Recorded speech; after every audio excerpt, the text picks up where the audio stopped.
Okay, good evening, everyone, and happy Tuesday. I'm Amanda. I'm the Events and Marketing Director for Bookworks, your 35-year-old independent bookstore in the Rio Grande Valley of Albuquerque. We're very pleased to be operating online during the COVID pandemic. So this event tonight is our latest virtual Zoom event through Bookworks Virtual, Bookworks Remote, which is my home office. So thank you very much for joining us tonight. We have a wonderful presentation planned, learning all about the Genizaro community of New Mexico and Colorado. And we're going to start things off tonight with Felix Peralta.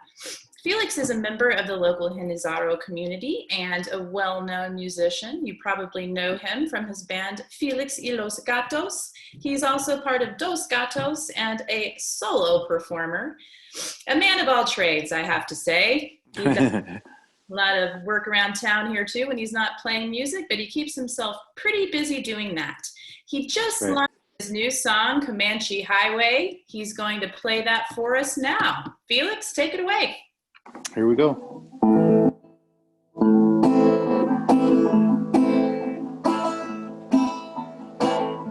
Comanche Highway,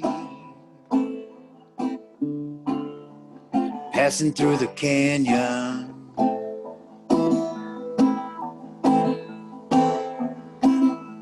Comanche spirit, Mother Earth companion.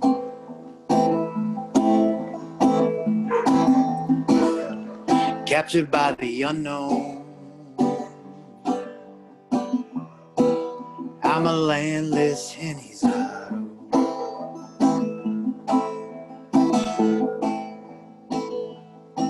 Blood and pain, terrorize the desert land.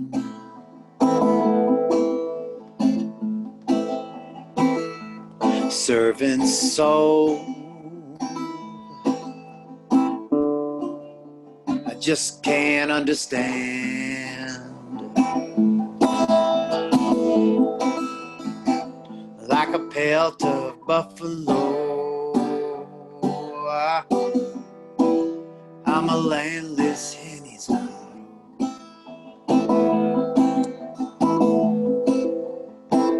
Like a pelt of buffalo, I'm a landless Genizaro.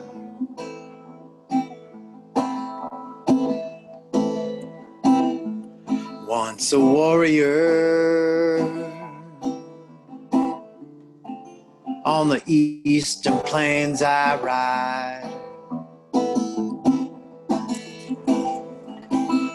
enslaved by the Spaniard clan, learned to love Jesus Christ. Our religion was the buffalo. I'm a landless Genizaro.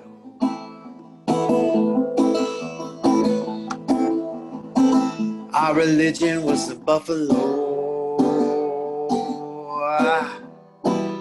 I'm a landless Genizaro.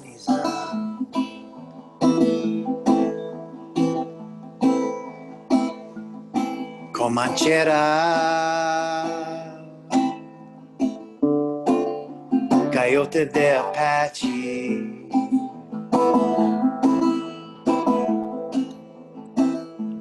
two religions fighting in with me.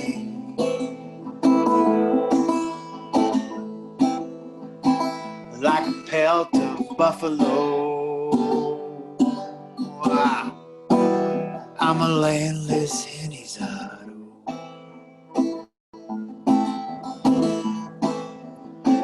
Our religion was the buffalo. I'm a landless Genizaro.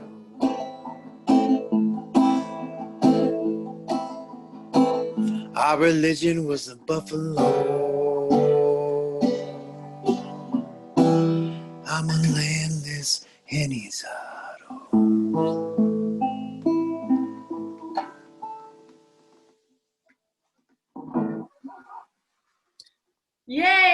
so much. That was awesome. Thank you. And I know I listened to this recorded version, and I think you might have some guests on there. Do you want to tell us a little bit about any other vocalists or anybody that might be appearing on? Well, one of them is on your Zoom meeting as well. Mr. Moises Gonzales is doing some backup. I guess I would, don't quote me on it, but I would say it's some sort of Comanche war screams and just some other Genizaro kind of things he came up with. And we also got Mr. J.D. Sipe, who's very big in the Albuquerque scene, Mr. Johnny Alston, who's a Native American flute player, and Arnaldo Costa on the drums. So it was definitely something that I've been wanting to do for a while and continue on this path of this. That's wonderful. Recorded right down at Rio Grande Studios, I believe? Yes, Rio Grande Studios with Mr. Ken Riley. Cool. A great studio. And yeah, trying to keep it all local. Sounds great. Well, it's a wonderful group of musicians you've accumulated for this song, as always. And we wish you luck with it. Folks, you can check out Comanche Highway on iTunes, on all the other music platforms where you pick up music.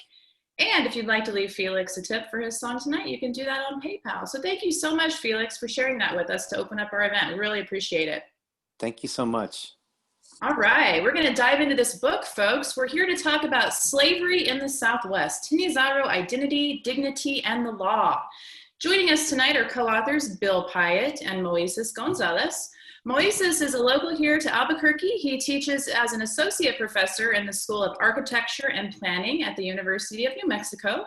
He lives out at Conwell. I enjoy watching his posts about food gathering and his native traditions that he takes part in out there as a Sandia man. And tonight we're here to talk about this book. He also has some work in the new UNM Press book called Querencia, which is on Homeland, and a book with Enrique La Madrid, also on the Genizaro Nation. Bill Piatt is coming to us from, well, he teaches at St. Mary's University in the law school. So I'm glad you two could team up on this book. Would you like to tell us a little bit more about it? Moises? I guess, Bill, do you want to start about the concept of the book, and then I could talk a little bit about the background of the. All right, just briefly. This is the first book ever to address legal issues relating to the Genizaro situation.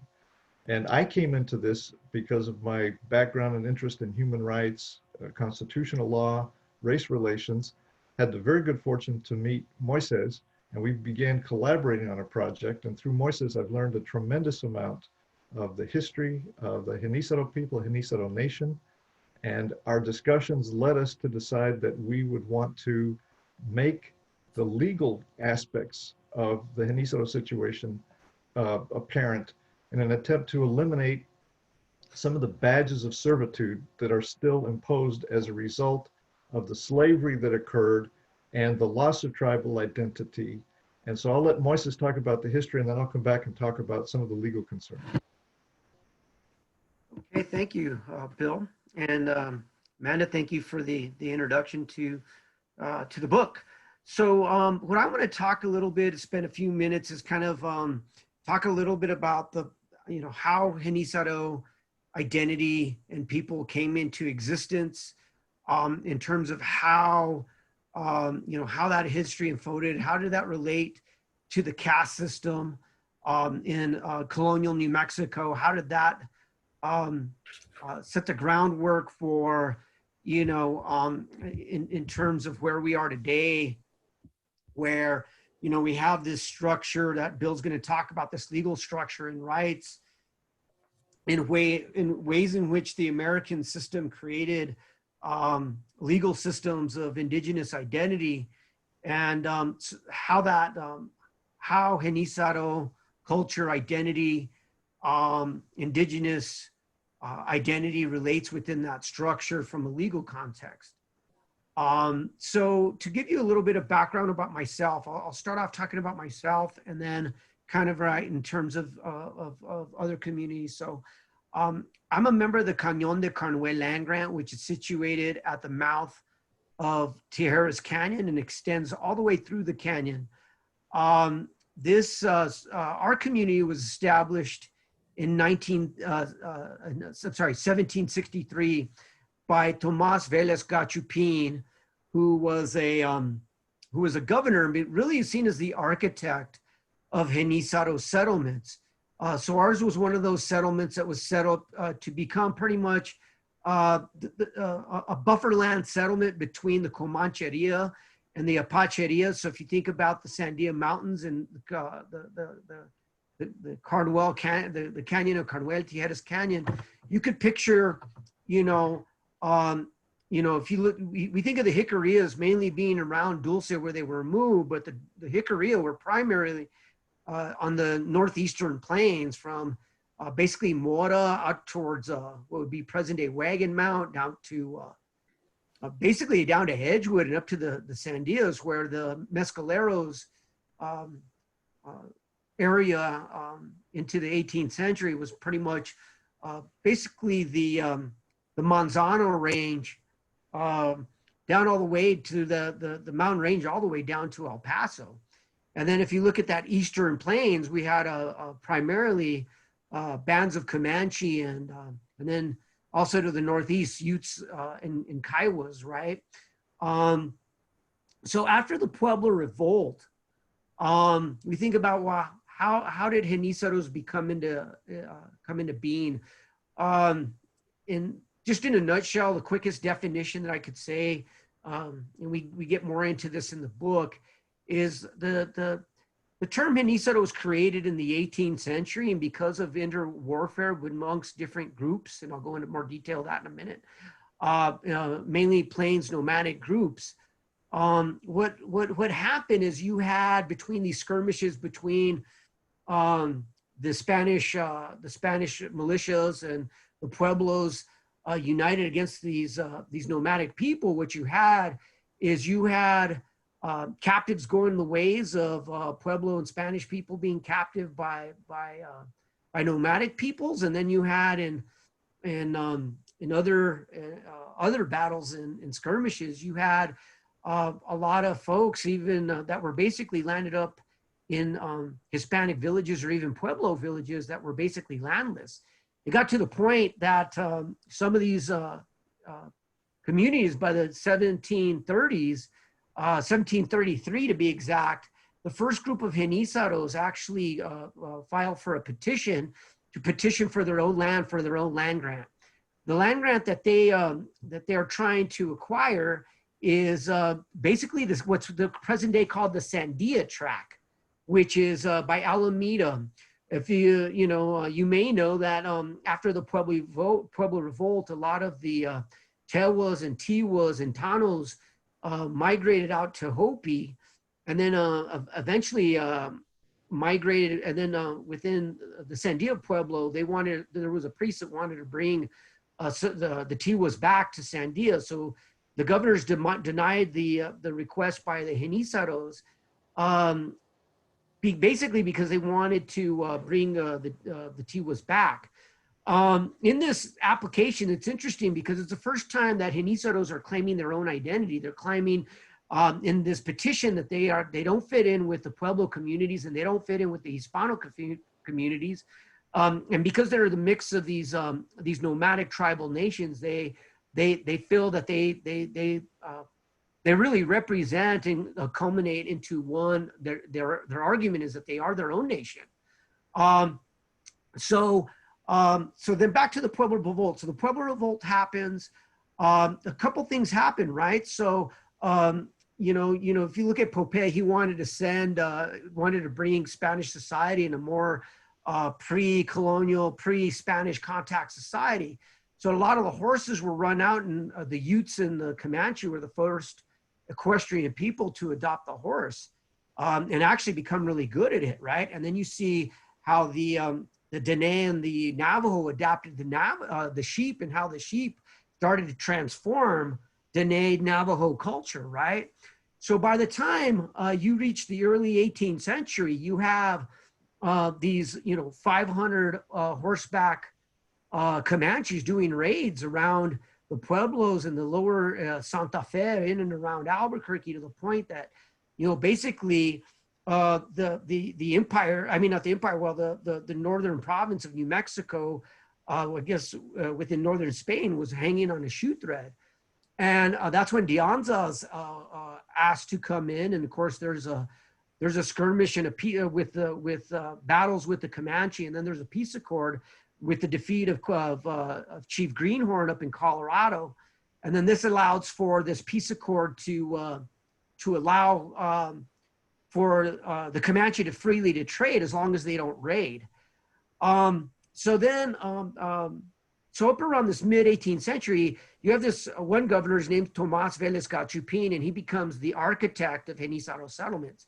He envisions this ring around the upper Rio Grande and the middle Rio Grande with these settlements, and I'll name some of them. Belén was established in 1740. You had Abiquiu in the late 1740s. You had Carnuel in 1763. You had Las Huertas, Placitas. I'm also a member of that land grant. In 1767, you had Ojo Caliente. You had Ranchos de Taos, and then out on the upper kind of around Peñasco, and you had Truchas land grant. Then up around the Pecos, after Pecos Pueblo abandons, they refill that pocket in the Pecos Valley with San Miguel Elvado to reestablish it also as a protective settlement. So you can imagine if down from like communities to La Jolla and Los Lentes and Tomé all the way to Ranchos de Taos, Abiquiu, out towards Quevedo and western New Mexico. So you see these settlements, and they're primarily targeted to move Genizaros out of this area, and to be at these edges of the borderlands. From there, basically, what you have is fast forward. Then Mexico becomes an independent state. In between that, a lot of these communities are still kind of at battle with some of the like and Carnuel, we eventually became peaceful with the Comanche. So we would actually go hunt buffaloes in October to December, and then meet the Comanche trade, bring back captives to the active slave markets in Santa Fe. So that's kind of a coming into light. A lot of people don't talk about slavery in New Mexico, but it existed even into the peonage period, where we had to pass laws that existed even to the 1870s and 1880s. There was still servant indigenous class. Fast forward today, Genizaros are becoming more popular because people are coming more to terms with maybe showing up to feast days in Abiquiu or in Carnuel or some of these rural communities. And so people are getting to understand the kind of Pueblo Ute dances that happen at Abiquiu, or the type of Genizaro Comanche and Apache Comanche and Matachin Genizaro dances that happen in Albuquerque, and also maybe in Taos. So people are coming to familiar with these communities. So fast forward today, some of us have land grants, some of us don't. And some of us get wrapped up in very complex issues of whether, like for me, I traditionally gather in the canyon different types of feathers that we use in our dances, but because us as Genizaros were not a recognized tribe, I could be prosecuted for holding some of the items that I have that we use in some of our traditional dances that we've always had. Our land grants are always at threat. Our land grant pays a lot of taxes, and what Bill does, and I'm going to turn it over to Bill, is what Bill's work does in the book. And again, mine was the historical context. The complexity that's unfolded in this book is a reckoning with the legal rights with the descendants of Genizaros, and what that means in a complex legal system that transcends Spanish law, Mexican law, and now as we exist within the American legal system. So with that, I'll turn it over to Bill. Thank you, Moises. And again, thank you, Amanda, and thank Bookworks for giving us this opportunity. So as Moises has identified, Genizaros are the descendants of Indians that were enslaved by the Spanish, enslaved by other Indians, bought and sold.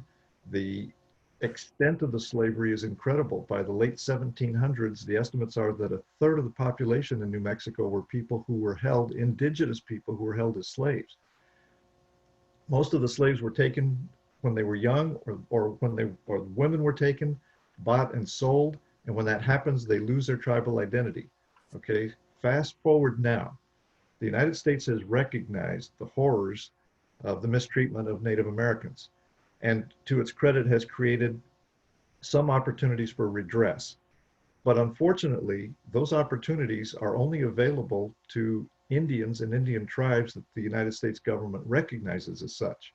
So in our book, after we discuss the historical implications and the way that this whole problem developed, in chapter 3, we ask and address some basic legal question. Who is an Indian?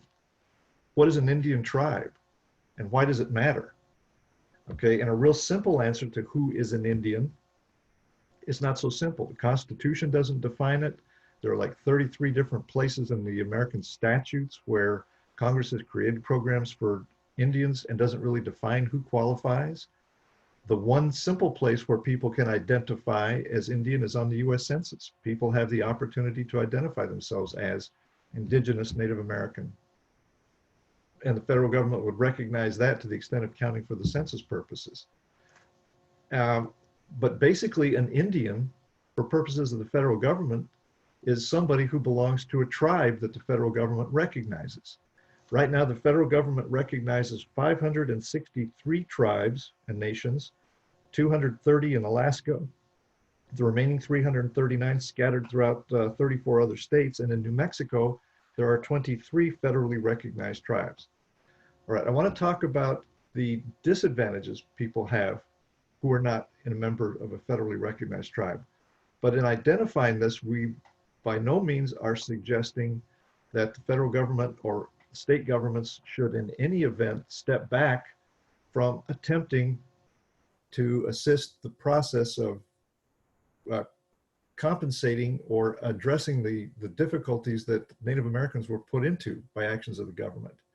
Nor do we suggest that necessarily that Genizaros should seek federal recognition. We think the most important thing, as the book is pretty clear, is the self-identification is the most important. But just because the legal system has created these structures for the first time ever, we are addressing these issues with an outline of what individuals and what peoples can do to claim some opportunities to be treated as if though they had not had their tribal identity stolen from them. So we ask, why does it matter if somebody is recognized by the federal government or not? Well, as Moises suggested, there's some religious use exemptions. Native Americans who belong to a federally recognized tribe are able to use eagle feathers and other matters in religious ceremonies. For others, it's technically a felony. The federal government has established a number of programs of affirmative action. Educational institutions on their own create programs for Native Americans.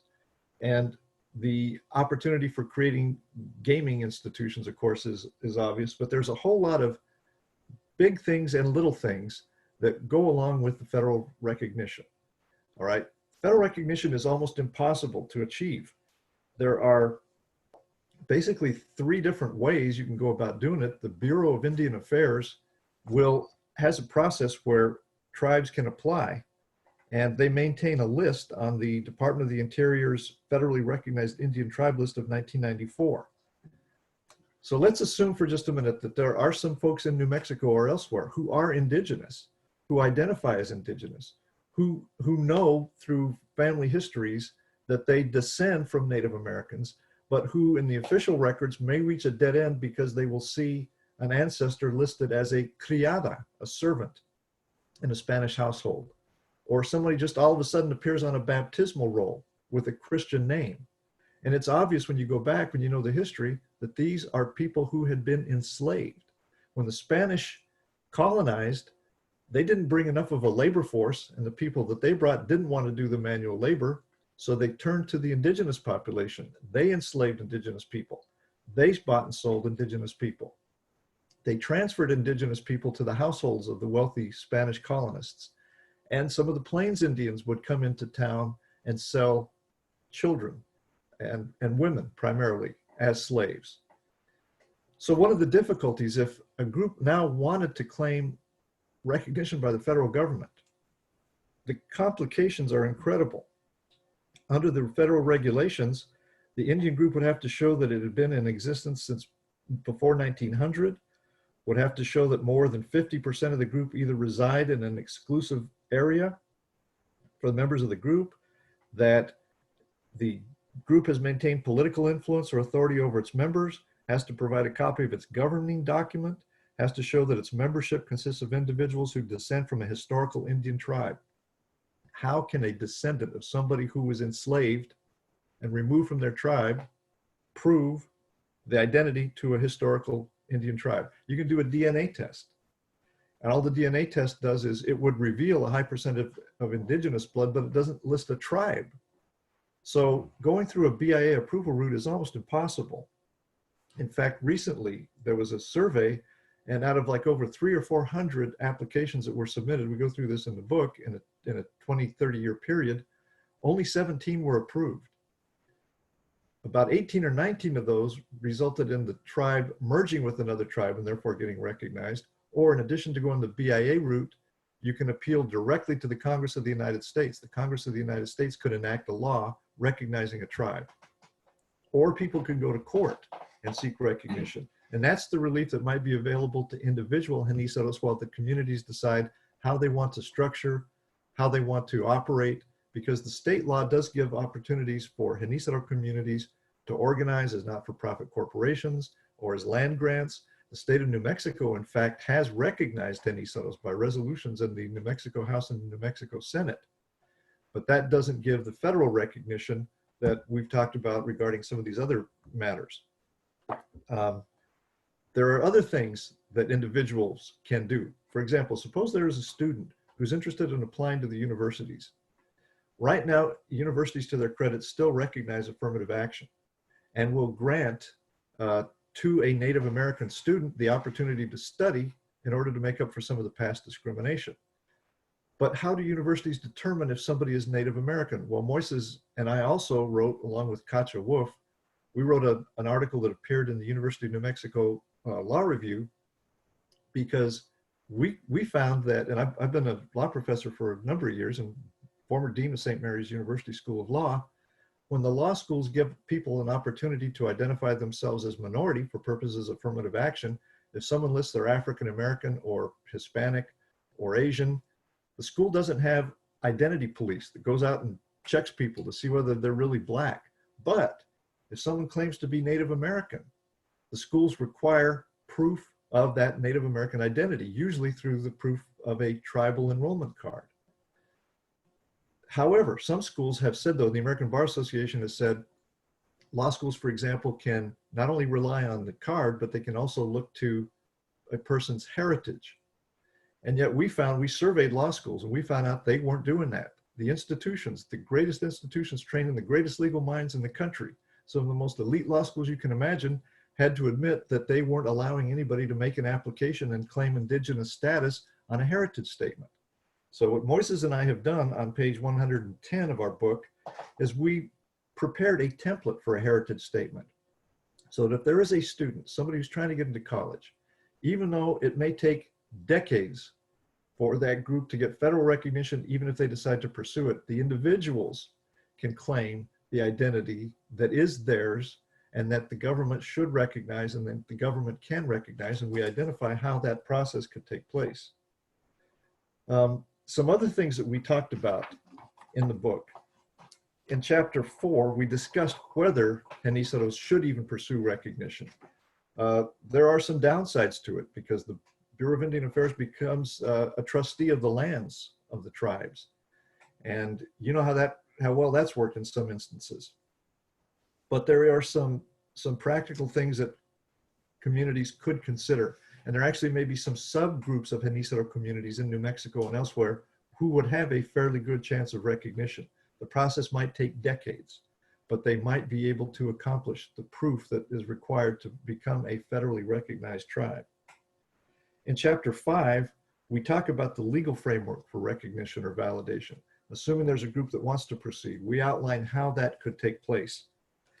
And then in chapter 6, we have a discussion about international recognition of indigenous rights. So right now we're talking about recognition by the states, and the state of New Mexico has recognized Genizaros. We're talking about possible recognition of the tribes and nations by the federal government.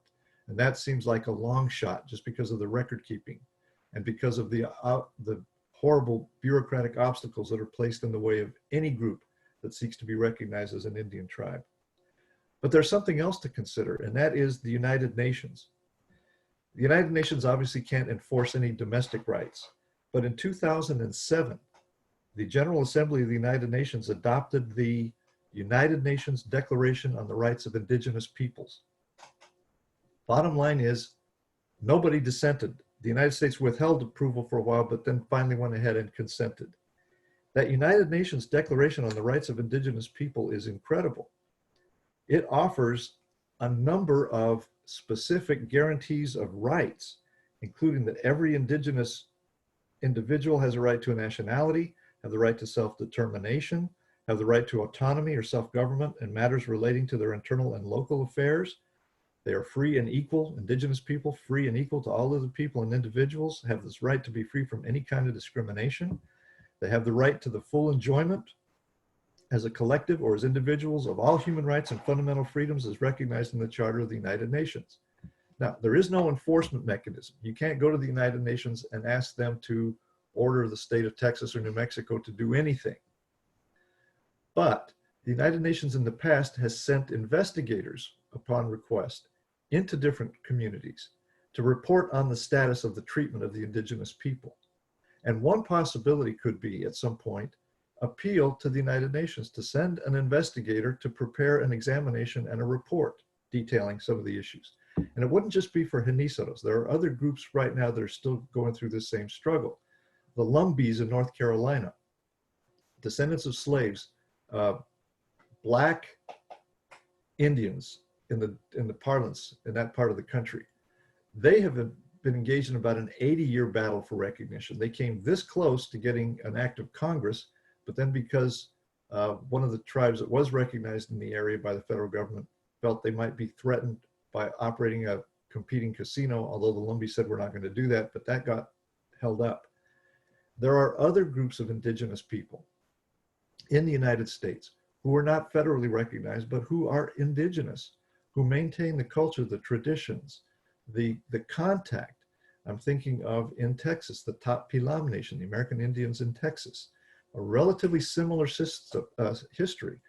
The Spanish that colonized New Mexico brought with them Franciscans to establish the Catholic Church. The Franciscans also established the missions here in Texas, the Alamo being the northernmost, and then 4 other missions to the south where Indians lived, worked, died, and were buried. And the American Indians in Texas are now struggling as the people who want to create a more touristy Alamo have raised $450 million with absolutely no respect for the buried ancestors of the nations. And so this is a situation that is important in New Mexico, but not just in New Mexico. It's something of importance to people across the country who want to be free from the burdens of the slavery that was imposed on their ancestors that still carry forward today. So in the book, we focus on a number of strategies on how this could go about. One and perhaps the most important strategy would be for people to focus inward, to become aware of who they are, to identify with the community, to participate in the very rich history. I mean, I've had some really good experiences, especially over the last year, going to the Feast of St. Thomas, Santo Tomas up in Abiquiu and watching the dancing. Moises was there. Moises and I went to Tortugas in December and participated in the pilgrimage up to the top of the mountain in a mass honoring Our Lady of Guadalupe. We had the good fortune to witness the Matachines. Moises is a multi-talented person. Besides singing background vocals and being a famous author, he's also a great dancer in the Matachin tradition. And I've really enjoyed and appreciated having the opportunity to see those dances. Things that I saw as a kid that didn't really register, all of a sudden become real. So we focus inward. We get to know who we are. and who our people are and what our roots are. And then we might think about focusing outward. Ask for United Nations examination. Ask for assistance by the Catholic Church. Catholic Church here in San Antonio has been very receptive to the idea of including Native American prayers in some of the celebrations that are going on here. And the Catholic Church, I would argue, probably has an obligation to try to assist, given that for whatever good intentions, the imposition of the Catholic religion also resulted in enslavement. We could consider, or groups could consider, asking for assistance by federally recognized tribes and nations. It may not be a big stretch to think that people who receive the recognition might turn around and, once recognizing the history, might be willing to include their non-federally recognized brothers and sisters in these efforts. And then the Genizaro communities need to decide whether they want to pursue recognition by the states, whether they want to pursue recognition by the feds, whether they want to organize into non-profit corporations, whether they want to focus on raising scholarships and assisting children getting into the educational process, any number of things that hopefully the legal system would permit and that we encourage through, first of all, raising the awareness of some of the identity issues that we've raised and we've discussed. I mean, who is it that has the power as a government to tell people who we are? How is it that the federal government can tell somebody, you're Indigenous, you're not Indigenous? How the heck do they know? And then we understand human beings being human beings. Sometimes, even within a group, people who get recognized turn around and start kicking each other out for political reasons, but that's because no group has a monopoly on virtue or vice. But the legacy of slavery that has resulted in this type of discrimination and an ongoing badge of servitude, there are legal redresses available. In the book, we talk about some of those: equal protection. I've used the book, by the way, to teach in my constitutional law class and in a human trafficking class. And the students, almost without exception, are surprised to hear this. And so I think we're offering something that's new, something that's unique. And at least Moises' part isn't boring. I can't say that for my part in the book, but Moises is really interesting. All right. We start and we conclude the book with some of the traditional songs that I heard as a kid that didn't really pay too much attention to. It's just kind of the background, but that kind of illustrate the horrors of this slavery. Moises can sing it. I'll just read the words. One refrain in one of the songs is El Comanche y la Comanche se fueron pa Santa Fe a vender al Comanchito por azúcar y café.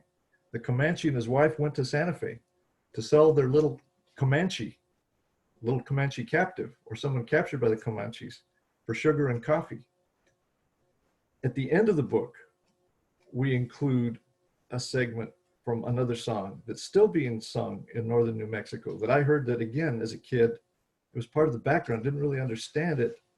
And now when you read it, the words are horrible. Los inditos de San Juan piden pan y no les dan.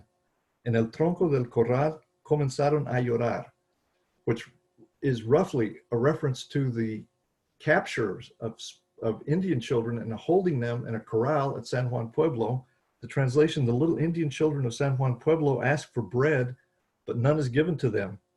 In the corner of the corral, they begin to cry. So think about the horror that some of these children might have experienced. Think about the difficulty that their lives were like after this happened. And think about the reality that when some of these children were brought into the villages, obviously it was in everybody's interest for everybody to get along, so there would be a celebration, which Moises can talk about, where the children were welcomed into the community. And so we have a history that is a bittersweet history. Even though slavery was formally abolished in the United States, it didn't go away in New Mexico. The vestiges of it have not gone away. There's a lot more work to be done, and the first step is the recognition of what took place. And I'm really pleased that I think our book has a shot at it. It's in its second printing. We're honored that it's been nominated for the Frederick Douglass Prize at Yale University, which is given annually to books addressing the issue of slavery, the abolition of slavery. And so we're hopeful that we will be able to communicate these ideas and share with you some of this information. And I probably am talking too long, so maybe I'll turn it back to Moises and then open it for any questions. No, I think we could turn it over to questions. I just, I think that the legal analysis, and I think the book, I think is really good because it takes on these elements of culture, tradition, and then how does that relate? And what's it significant in policy today and the legal policy today that, you know, and I think it's more relevant within our current condition with what's going on in the broader context of U.S. society, right? That, you know, the idea that, you know, slavery was back then and get over it, right? This idea that, you know, that ills from the past should just be, you know, forgotten about and let's all get over it. Well, you know, let's look at the kind of the opportunity of social transformation, the conversation in our country since the murder of Mr. Floyd. So these conversations never die. They just reconfigure and have a re-reckoning from time to time. And I think that's where we're at today. So with that, I think we can open it for questions. Alrighty, folks. Does anyone have any questions for these gentlemen? I'm wondering if there is any move toward reparations for the Genizaros in New Mexico. Are there any specific legal or official happenings toward that? In our book, we specifically say we're not writing to try to gain reparations. I think what we, on a smaller goal, first of all, would be to explain the history, the context, the legal rights, so that individual children seeking jobs, seeking training, seeking education might have a shot at it. All right, Moises and I do have some broader organizational goals, but it depends on what the communities want to do. And I haven't heard in the discussions anybody really seriously saying reparations. I think the thought is if the communities were recognized and people would qualify for the benefits that everybody else who is Indigenous would qualify for, that might be the step. I mean, I'm not discounting that somebody at some point might want to make a claim for reparations. How would recognition work? Would that be locally? Would it be Genizaros as a collective nation or the individual communities, like say the land grant communities? How would that look? Okay, you could envision the Genizaro nation as a whole applying for recognition. And the difficulty would be some of the federal regulations that would require proof of membership, organizational governing structure. That would be very, very bulky. But some of the smaller subgroups, you could see how they might qualify, okay, without wanting to get into specifics. Some of the land grants have maintained that organizational structure and a membership and would probably be able to satisfy the requirements. The federal government has also at some point in some of the statutes referred to the necessity of having a 1/16 or more blood quantum of Indigenous blood. A lot of criticism of that because some people say that was designed to eventually extinguish the Native American tribes, because as people marry outside the community, they are no longer, their children may not have that same percentage, and so eventually the tribe dies. But probably right now, the communities we're talking about in northern New Mexico, this is anecdotal, just talking to people, almost anybody of Hispanic origin is going to have a very high percentage of Indigenous blood. And so any qualification based on 1/16, that's not going to be a problem. The problem is going to be the membership roles, the organizational structure, et cetera. So I could see some of the land grants would qualify. I don't want to mention individual groups because I don't want to put them on the spot, but I know we've talked to some other groups that I think probably could if they wanted to. If they wanted to create an organizational, formalize the structure, make a formal application that would take 20 or 30 or 40 years. The people that put the application in process would probably be dead before it was acted on one way or the other. So those are just the administrative hurdles, the administrative reality. It's very difficult. Or if there was a group that thought it had sufficient political influence, that it could get the Congress of the United States to act. Theoretically, the Congress of the United States could recognize the Genizaro nation. But do you think from a political perspective, do you think the Genizaro Nation scattered throughout the Southwest is going to have the political clout to convince in a divided Congress, the House of Representatives and the Senate to pass it and the President of the United States to sign it? So, but there's another remedy, and that's through the courts, where at least individuals could possibly get courts to recognize their status as indigenous if they apply for and get turned down for a benefit. And again, we're not trying to diminish anything that the recognized tribes have. I have a granddaughter who is a member of the Choctaw Nation, an enrolled member of the Choctaw Nation. So by no stretch of imagination am I trying to diminish any of those rights. But the recognized tribes, for example, can hunt. They have hunting rights. They are free from some of the state restrictions.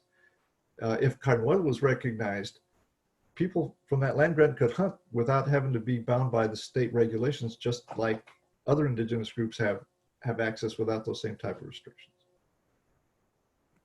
Just really quickly, so the way it kind of happens is Abiquiu, who's one of the Genizaro communities, they actually were a pueblo and recognized as a pueblo, and somehow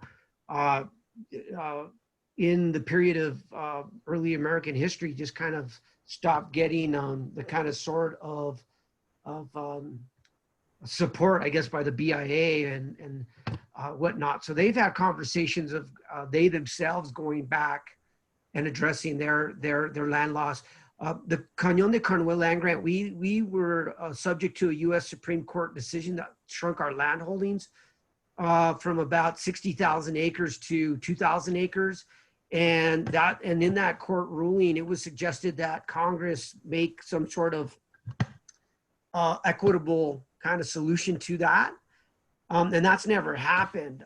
So, you know, I think our community deals with it kind of on a state to state relationship at that. And of course, you know, we kind of remind the Forest Service in the update of the forest plan of the Cibola National Forest. So I think we do it as a community, as a constant little by little, but it's not in terms of these overarching things that Bill's talking about. So I think what's interesting now is we have something to have conversations about what sort of direction. I find it interesting that I recently found out that one of our board members back in the 70s who actually made the pitch that we should have forwarded a federal petition for recognition in the 70s. And I just became aware of that. And now from time to time, it's coming up again by other members. So it's kind of interesting to see that this conversation is happening. I know. And then one other thing is that it'll come out in October.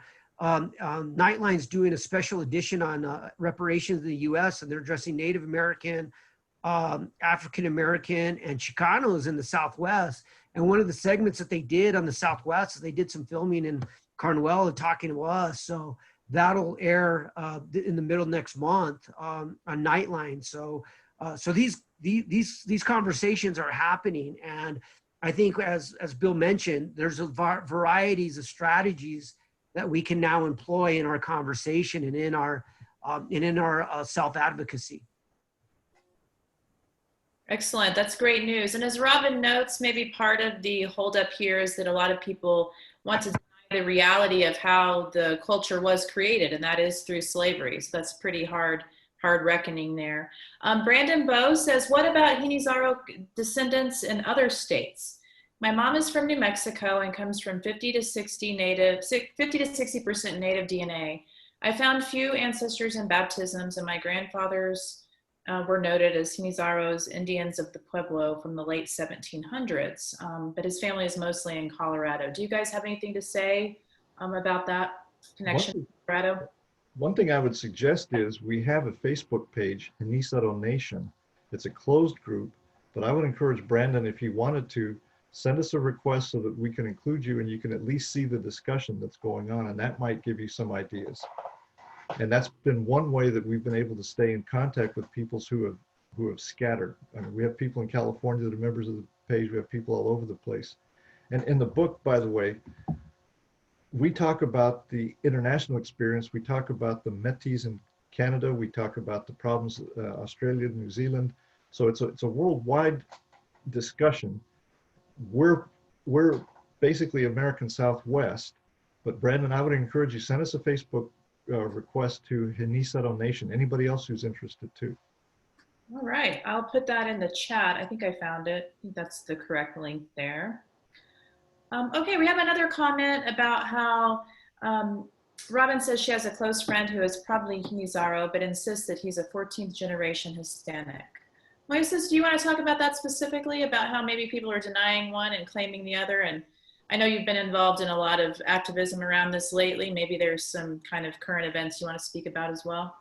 Well, yeah, I think kind of about like everything that's going on. You know, I was involved in an action to remove the Oñate statue at the Albuquerque Museum because it was, you know, because of the way it was put in, the way it was done in a hurtful way by, you know, a past mayor that was really trying to promote our history and culture as kind of I call a Spanish mythical identity, because as Bill and I point out in the book, if 1/3 of the population in the census records was Genizaro, it would, because there's several ways that Genizaros became to be.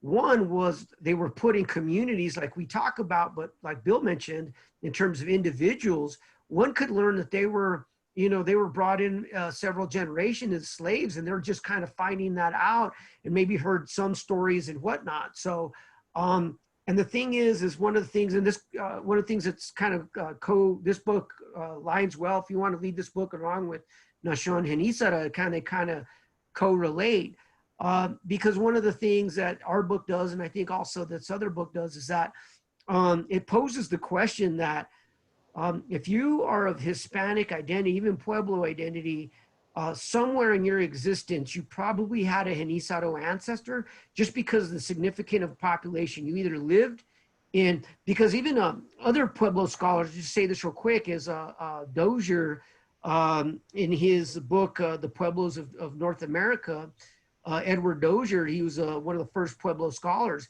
He talks about the increase in Genizaro communities came out because Pueblos, because after the Pueblo Revolt, there was such strict cultural, religious guidelines that so a lot of some Pueblos left, or actually created. So like Los Lentes and Isleta Pueblo were these refugee Tiwas that were living at the edge of the Pueblo. So, so if you came from a Genizaro community, most likely, even if you were a wealthy Hispano and came from the elite class, they were probably your servants in your family and probably emerged in your bloodline. So it's almost impossible in New Mexico in a colonial period to escape this condition. I've been going through census records in my book from 1860 and 1870 in pueblos like San Domingo, San Ildefonso, and I'm actually doing a count of, in the territorial period, how many Ute, Kiowa, Comanche, and Navajo slaves existed in Pueblo communities, and it was still significant enough to note. So, so I would just answer that, maybe to tell their friend just to be open and explore. Because we've been, in our history system in New Mexico, we've been pushed down the Spanish American identity myth as a political system to kind of to deal with kind of like bringing us into the system of whiteness and assimilation and, everything that comes with those sort of things. So I would just kind of be open to explore. All righty, we've got a comment from Nico Rose. Nico, are you there? Would you like to chat with the authors at all?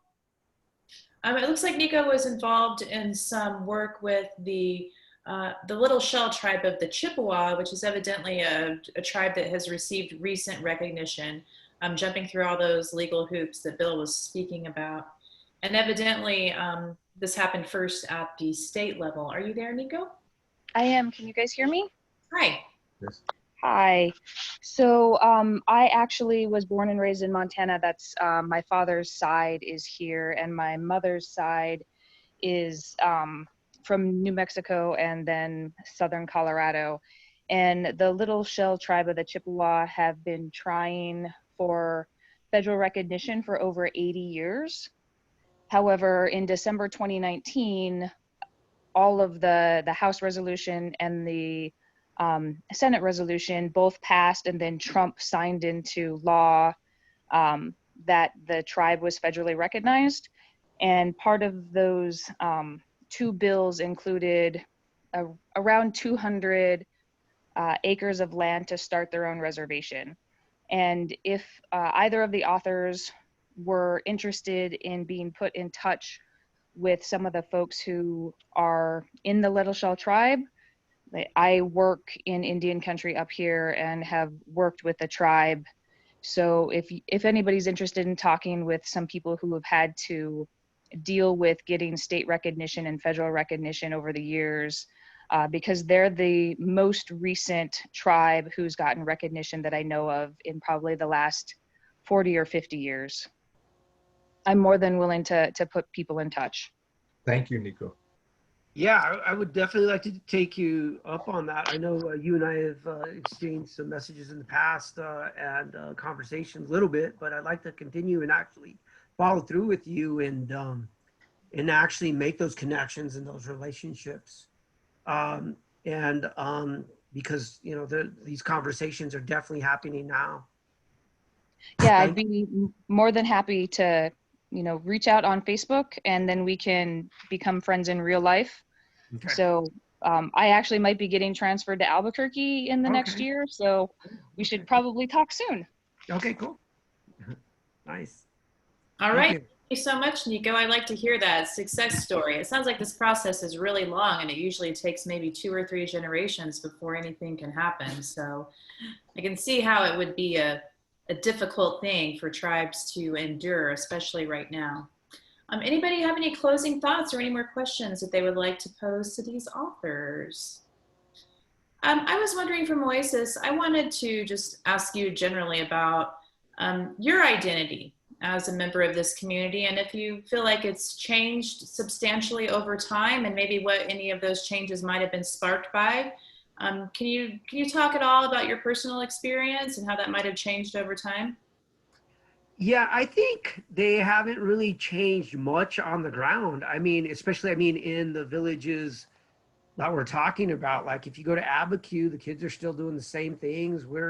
For our feast, we still have young kids that want to get in line and dance, learn the traditions. Like my grandfather always called himself, of course, Genizaro is kind of like the kind of the current word, but my grandpa always called himself, he was a Apache Comanche. So like, and then on my grandma's side, they had more of a kind of a Comanche Pueblo kind of lineage in the same community. So I think the way we're kind of brought up with instilled in that. And I think, you know, I think the school system tries to erase that. Bill talked about like this, you know, this kind of educational process of like, we don't really think about that because I think we have a bad educational system. I'm actually working with the schools of Bernalillo to actually include Genizaro education and part of the Native American education component up there, and how that could be implemented in southern Sandoval County.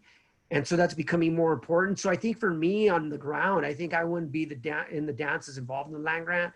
I talk about that in my chapter in Querencia, that we're brought into an intergenerational consciousness, right? So I think for me, it's something that's part of our consciousness and spans generations. So if we decide to pursue something, it's not like, you know, we move beyond, we live beyond one generation, but we're connected to the ones before us and the ones to come.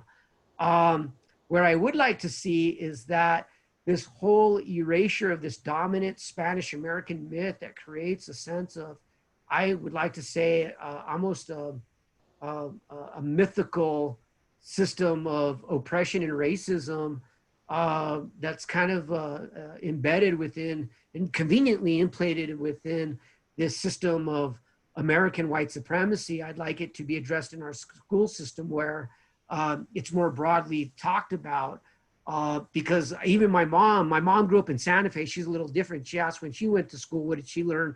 I asked her one day, and she goes, when this whole Oñate comes, she goes, it's true. She goes, all we learned about it was the Santa Nino, what is it? The ships, the Pinta, Nina, and Santa Maria, and Oñate de Vargas. So like, if that's all you're learning, in school, and that's what's shoved down what you're forced to consume. Even though you might be a descendant of one of these communities, somehow it's kind of forced out of you through the public school system.